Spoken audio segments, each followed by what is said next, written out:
mask that I'd been wearing for my family's sake was close to being shattered.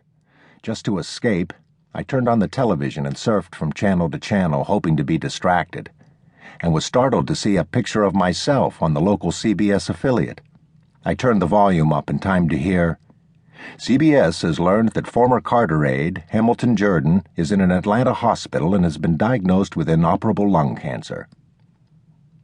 Panic gripped my body as I looked at an old photo of myself on the television screen, and these strange words sunk in.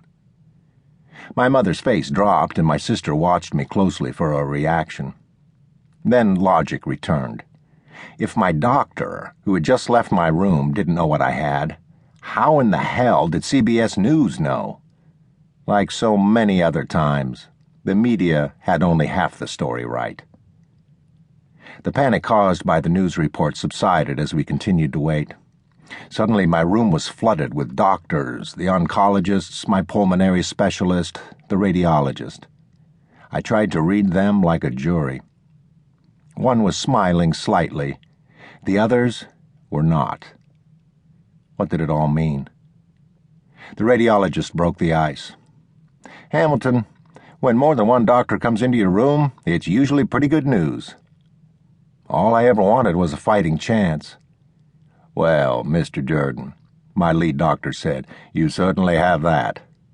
He paused, glanced down at a written report, and looked up. "You have diffuse histiocytic lymphoma. 10 years ago, this would have been a death sentence, but this is an area where we have made progress. There are a number of treatments that are reasonably effective in dealing with this disease." I stuck on one word. "Reasonably, doctor, what does that mean?" "This is one of those good news, bad news situations. The bad news is that you have a very aggressive cancer. The good news is that aggressive cancers divide rapidly, which means that they are particularly vulnerable to chemotherapy and radiation at the time of cell division. We've got to find a treatment your cancer will respond to." He went on to tell me that I would need to undergo further tests, but that the evidence at this point was that the cancer was confined to my chest area. "We plan to radiate your chest. The bottom line is that we have a good shot at curing this."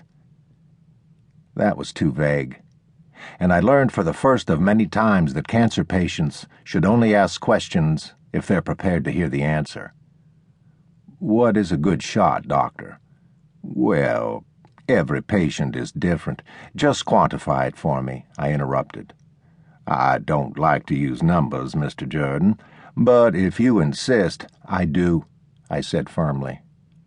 "About half of the patients who have non-Hodgkins lymphoma would achieve a remission with the therapy we will give you. Half of those will be free of disease 5 years out." I was doing the math in my head. "So overall, I have about a 25% chance of being in the group that obtains a remission and is cancer-free 5 years later?" "That's about right, Mr. Jordan." I was devastated to hear my chances of being alive reduced to statistics, but I had asked for it. And from that point on, I insisted that doctors avoid vague terms and quantify my situation. When the stats were favorable, I believed them and clung to them.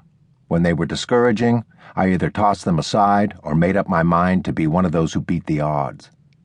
But when the doctors left my room that afternoon, I was faced with the cold, harsh fact that the odds greatly favored the cancer winning this battle, not me. I didn't sleep much that night. The story had actually begun on August 24th, 1985, a day frozen forever in my memory. I knew something was wrong when my family doctor sent me to the hospital for my annual chest X-ray, which he had routinely taken in his office for 15 years. A couple of hours later, as we sat in his office, he talked quietly on the phone to the radiologist. I strained to hear, but all I could make out was, "I understand, yes. I understand." He hung up the phone, turned away as if to avoid contact, slid the X-rays out of the large brown envelope, turned them upright one by one, and lined them up on the illuminated viewer. What had taken him seconds seemed like hours. He took a deep breath, pointed with his finger to a smoky area on one film, and said slowly,